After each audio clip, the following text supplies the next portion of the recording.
Hi guys, today we're going to install R9 exhaust. இந்த exhaust price சொன்னோன்னே எல்லாம் பதறிடுறாங்க. ஐயோ 20,000 ரூபாவா அப்படின்ட்டு. அப்படி 20,000 ரூபாய்க்கு என்ன இதில் இருக்குது, ஏன் அது 20,000 ரூபா அப்படின்றது நம்ம இந்த வீடியோவில் பார்க்கலாம்.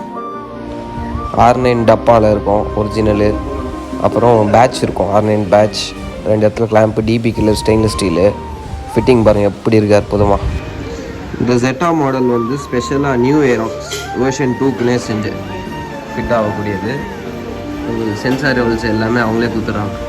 நம்ம ஒன்றும் வெல்டிங் எதுவுமே பண்ண தேவையில்லை. Full and full stainless steel quality. ஆனால் வேறு லெவலில் இருக்குது பில்ட் குவாலிட்டி. வண்டியில் மாட்டுவோம், மாட்டிகிட்டு எப்படி இதுன்னு சொல்கிறேன்.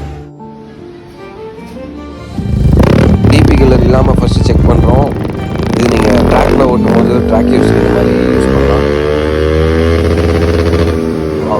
லவுடாக இருந்தாலும் சூப்பராக இருக்குது. இப்போ டிபி கில்லர் மாற்றோம். ஜி பைக்ஸ் பம்மலில் தான் நம்ம எல்லா மாடிஃபிகேஷனும் பண்ணுவோம். சுபேர் பாய் பக்காவாக பண்ணி கொடுப்பாரு. அலன்கி இதுவும் கொடுத்துருக்காங்க.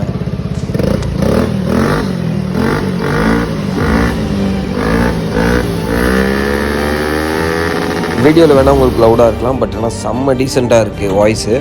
ஒரு குறிப்பிட்ட ஆர்பிஎம் மேலே தான் அது ஓப்பன் ஆகுது, அதனால் போலீஸ் பிரச்சனை கண்டிப்பாக இருக்காது. 8,000 ரூபாயிலையும் உங்களுக்கு ஃபுல் சிஸ்டம் கிடைக்கும், பட் அதுக்கும் இதுக்கும் செம்ம டிஃப்ரென்ஸ்.